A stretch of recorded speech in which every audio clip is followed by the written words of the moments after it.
Salut, salut. Bon, alors, il y a des évolutions, hein. Il y a des évolutions dans mon trouble. C'est intéressant.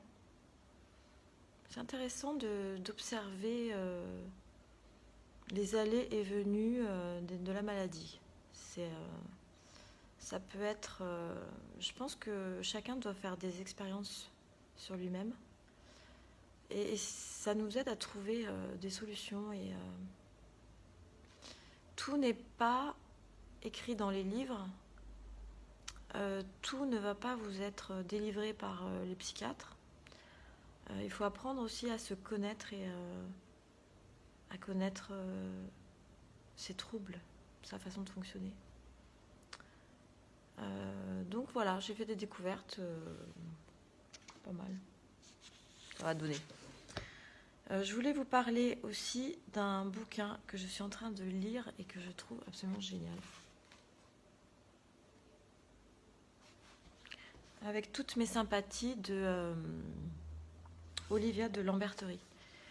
C'est une jeune femme de 50 ans dont le frère s'est suicidé en 2015. Et elle décrit la personnalité de son frère qui était atteint a priori de dysthymie. On ne sait pas trop quoi. En fait, je crois qu'elle ne sait pas trop. Et qui était à la fois hyper enjoué, fascinant, intelligent, et puis très très dépressif, mélancolique. Et puis il a fini par se suicider. Donc elle décrit son frère, enfant, adulte, et puis la fin, quand il a commencé vraiment à aller mal, à faire des séjours en psychiatrie, et ça va vous rappeler des souvenirs pour ceux qui y sont déjà allés. Donc elle va le voir. J'essaie de vous lire un truc un peu... Bon, alors. Bienvenue chez les dingos, les malheureux du monde, les invisibles. 3 petits points. Non, je suis bien ici. Ça, c'est lui qui parle. En fait, elle lui demande comment il va. À ces mots auxquels j'ai souvent pensé par la suite, j'ai compris à quel point mon frère était ailleurs, tombé dans un de ces trous noirs de l'univers dont les chercheurs tentent de percer les mystères. Malheureux, égaré, désespéré, épuisé. Je cherchais le mot juste, je n'arrivais pas à penser à lui comme à un malade. Était-ce une pathologie de juger la vie dégueulasse ?